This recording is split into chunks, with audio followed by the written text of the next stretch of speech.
Hello guys! Hello! This is for Pisces. Pisces. Welcome dito sa aking channel, Kapalaran 888 guys.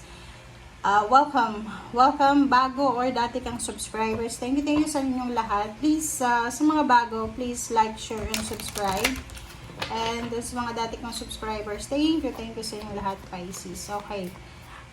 This is for the first 2 weeks of September. So, September 1 hanggang 15. Para to sa lahat ng Pisces na naandito, na nanonood. Or pwedeng mga cross-watchers kayo. And mayroon kayong Pisces na kilala na para sa kanila. Alright, is pair. And community. Alright.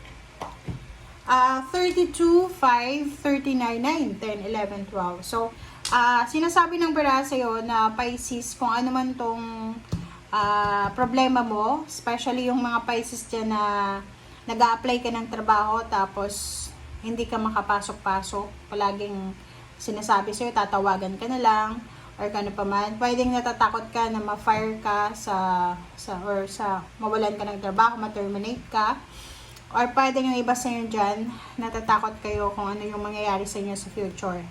Sinasabi ng bara sa'yo, huwag kang mag-alala.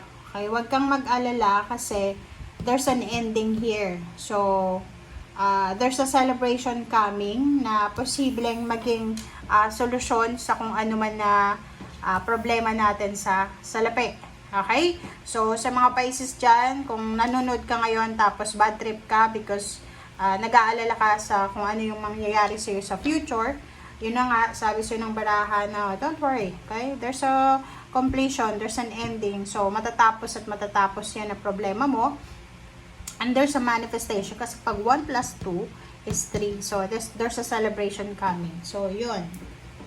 Alright. So, tingnan natin dito sa second deck. Tingnan natin.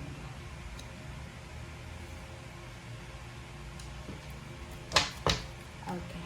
Pisces. I hope na makaresonate ang lahat dito, guys. And if naman hindi ka makaresonate, just shake it off. Okay? Just ignore the message. Pisces.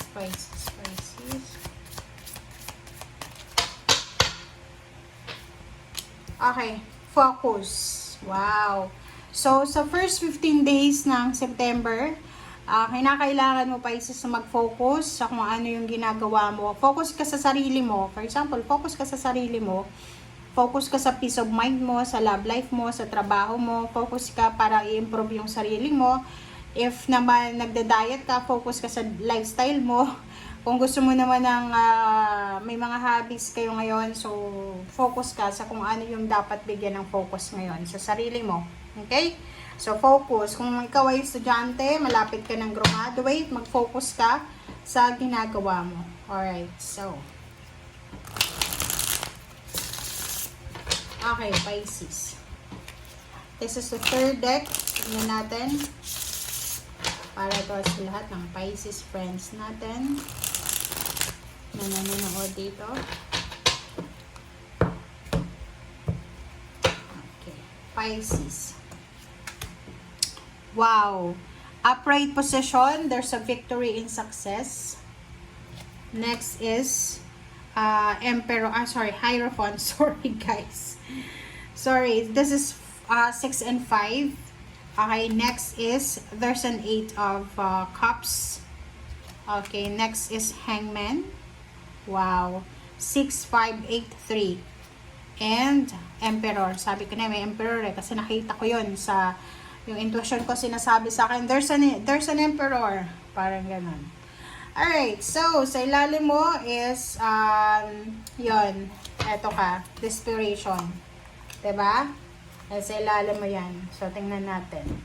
So, yung mga Pisces dito na nasa desperate ka eto siya, etong dalawa. So, for example, na parang may mga blockages, mayroong, parang feeling mo naka-entrap ka, so, parang may gusto kang gawin para hindi mo magawa. Gusto mo mag-travel, pero hindi ka makapag-travel because wala kang pera. Wala kang passport, or pwedeng gusto mo mag-travel international, kailangan ng passport yon. So, pera. So, sa yung iba naman, gustong kumain ng mga gusto nilang kainin, pero may pera ka naman pambili. But maybe yung iba may mga problema sa health, so bawal yung mga pagkain. Okay, so dito sa barahang to, sinasabi ng barahan na kung ikaw ay natatakot, parang masyado kang nag-iisip, masyado kang natatakot, nagdududa. Eto naman, ina-anxiety ka na, parang feeling hopeless, nag-aalala ka, imprisonment o feeling victim, 'di ba? Sinasabi ng baraha sa'yo dito na yun na nga, kailangan natin mag-relax. Relax ka lang kasi sinasabi ng community dyan na matatapos at matatapos yan. Okay? Sa ayaw at sa gusto ng mga taong ayaw matapos yung problema mo, matatapos at matatapos yan. Okay. Ito naman, there's a victory in success coming. So, sinasabi ng baraha, yun na nga, huwag kang mag-alala. Okay? Lahat ng pinagpapaguran mo, lahat ng mga pinagkakaabalahan mo sa ngayon, or dati pa, or kung ano man tong pinagpupuyatan mo, or kung ano man tong sinasacrifice mo sa ngayon, lahat yan makukuha mo. Okay? So, be confident. Okay? Kasi yung success na yan, deserve mo yan. Okay? So, there's a incoming success, victory success, promotion, triumphant success na posibleng darating sa'yo. And in terms of success, pwedeng yun na nga, pwedeng makatagpo ka ng mga powerful na individual na pwede mong maging connection sa trabaho, sa negosyo, or sa kung saan pa man. So, nakikita ko sir dito na Pisces, kinakailangan mo ding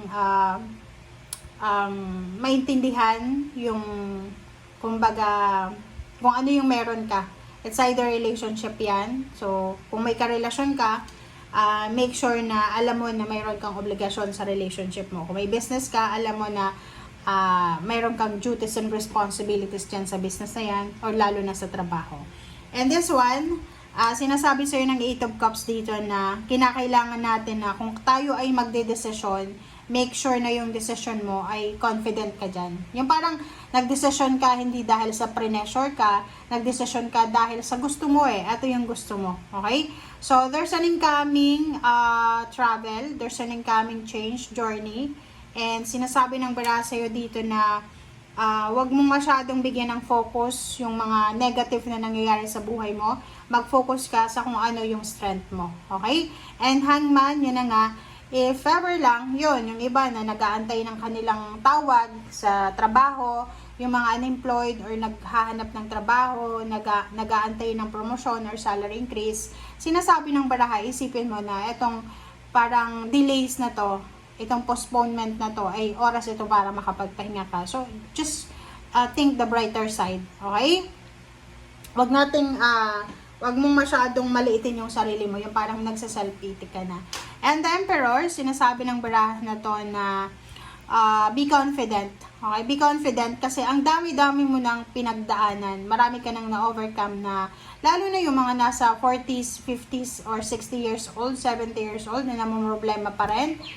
Sinasabi ng barahan na marami kang pinagdaanan. So, hindi na, etong pinagdadaanan mo sa ngayon, kumbaga, yakang-yaka mo yan, kayang-kaya mo yan, and hindi mo dapat na i-give up kung ano yung gusto mo just because kung ano man tong mga hadlang sa ngayon. Okay?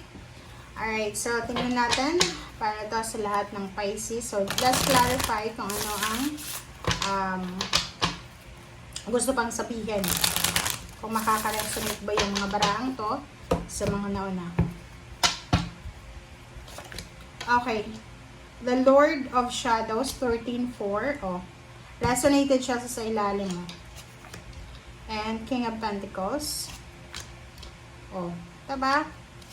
Tingnan nyo naman, oh. Ang sa ilalim mo dito is nature.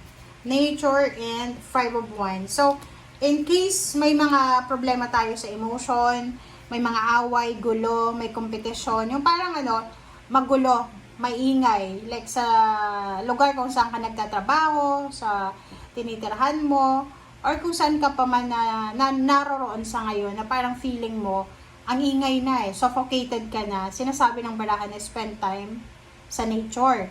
Pwede ka din mag-ground, pwede kang magbakasyon. Kung may probinsya kayo na pwedeng pagbakasyonan nyo ng libre, no, hindi ka gagastos ng maraming pera, go na kasi etong barahang to sinasabi na umiwas tayo sa gulo Pisces, umiwas tayo sa tukso na makipag-away, makipag-argumento, umiwas ka sa negativity kasi the more na lumapit ka dyan, the more na makipagsabayan ka sa ingay gulo ng mundo, the more na malilito ka, okay? And masisira yung diskarte mo. Okay, the Lord of Shadows, 13-4, and 8 of Swords, sinasabi ng bara sa'yo dito na mayroong mga tao sa paligid mo, like may mga kapamilya ka siguro, sa either kapamilya mo or dating kakilala, or dating, kasi to, ano to eh, like, maybe ikaw to, na desperate ka, kasi wala kang trabaho, or wala kang pera, but there's someone na nakapaligid sa'yo na sila yung desperate, kasi umalis ka sa buhay nila. So, maybe, nakipaghiwalay ka, or siguro, yun na nga, desperado yung mga taong to na makabalik sa buhay mo. So, paki-comment sa comment section if you resonated dito. King of Pentacles and the Wheel of Fortune and Zero Green Man. Sinasabi ng bara sa'yo dito na kung ano man daw na ginagawa mo sa ngayon, kasi this one is Zero the Fool, kung ano man na trabaho yung pinagkakaabalahan mo sa ngayon, ano man na negosyo yan, ano man na plano yan, sinasabi ng bara sa'yo na ituloy mo lang kasi dyan ka pwedeng kumita ng malaking halagang pera, dyan ka pwedeng maging milyonaryo, maging stable yung finances mo, and yan yung magiging rason para mabago yung takbo ng buhay mo. Okay? So, focus. Yun yung sinasabi ng baraha dito, diba? Kailangan mo, Pisces, na mag-focus kasi yun yung importante. Mag-focus ka sa kung ano yung importante sa ngayon. And para maiwasan mo yung tukso ng competition, negativities, or kano pa man. Okay, congratulations sa lahat ng Pisces. Maraming salamat and see you again. Bye!